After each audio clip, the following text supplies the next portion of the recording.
Hi everyone, welcome once again to Ruby's Classic Cooking, and today I'm making scallops baked in shells. Now, I'm not sure if you know what a scallop is, so maybe I'll take a few minutes just to tell you what a scallop is. You know that oysters and clams and mussels are all bivalve mollusks. Well, so are scallops, except that with the other three kinds, you eat everything that's in the shell. What a bivalve mollusk is just like a clam that has, two shells that come together like that, right? So are scallops. But scallops, you only eat the muscle. There's a muscle in the scallop that holds the two halves of the shell together. All bivalve mollusks have them, but like for the other three, they're very tiny. They're more like maybe a quarter the size of a head of a pencil. So with scallops, they're much larger. In fact, a good Digby scallop, which here in Nova Scotia, Digby scallops are the best. And Digby scallops can be this big around and so thick, which are great scallops. These ones right here are called sea scallops, the ones I'm working with today. And they're quite a bit smaller than that. But that's okay, because they'll still taste like scallops, and I'll just use more of them per person. I once bought scallops at Costco, and they were like this big around. I don't know where they came from, but they were absolutely humongous. So scallops can come in all kinds of different sizes. This recipe uses about a pound or 454 grams of scallops, and it's supposed to make 4 servings. Well, that all depends on how much you like scallops. Anyway, you can use, when you're making this recipe, you can use real actual scallop shells, which you can use to bake in the oven with. Or I have these ceramic ones, which are fake scallop shells. As you can tell, no scallop would be this color. These are oven-proof dishes that I can bake in to make my scallops. The first thing I have to do here is grease my scallop shells. And I've got some butter here. I'm just going to take my fingers and grease these with butter. Now, the nice thing about if you use real scallop shells to do this is after you're finished cooking these, you can just throw them away. But these fellas, I actually have to wash them so I can reuse them.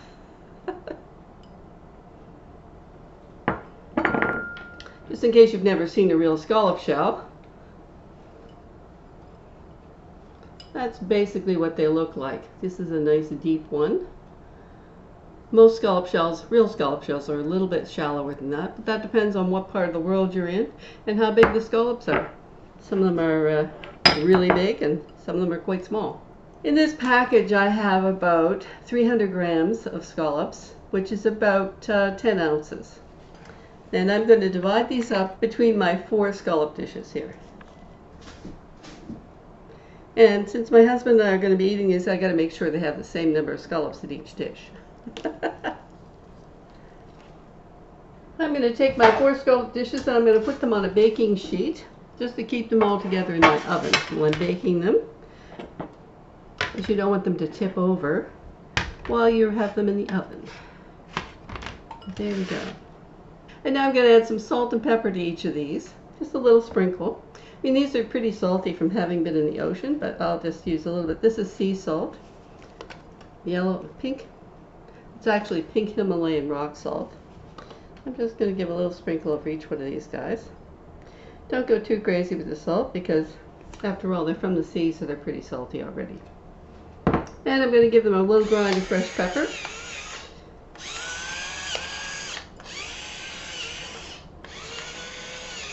If you like more pepper on yours, feel free. If you don't like pepper, don't use it.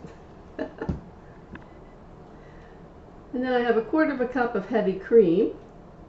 So I'm going to be adding about a tablespoon of cream to each one of these guys.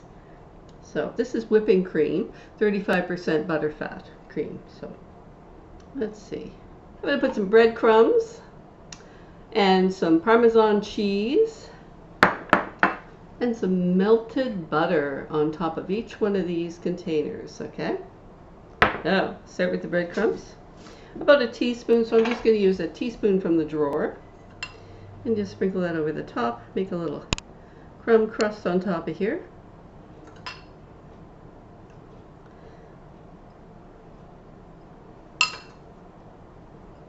It's a little bit of a crunch, a little bit of flavor. And then parmesan cheese. Or you could grate some Swiss cheese to put on top of these. Whatever kind of cheese you like.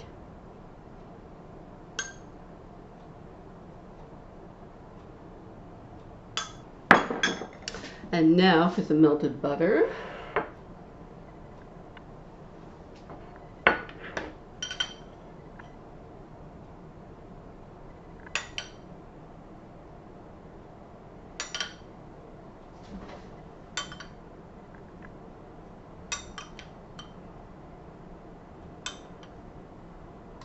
And now they go into a preheated 450-degree oven for 15 minutes, and then they're ready to serve.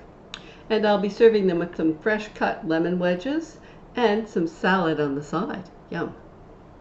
Here are my oven baked scallops, all fresh and hot from the oven. Well, I hope you enjoyed my video today, and I hope that you will like, subscribe, leave a comment below, give this recipe a try at home, and maybe watch some of my other over 130 videos that are out there on YouTube. Tell your friends if you see anything you really like, and come on back and watch me next time on Ruby's Classic Cooking. Bye for now.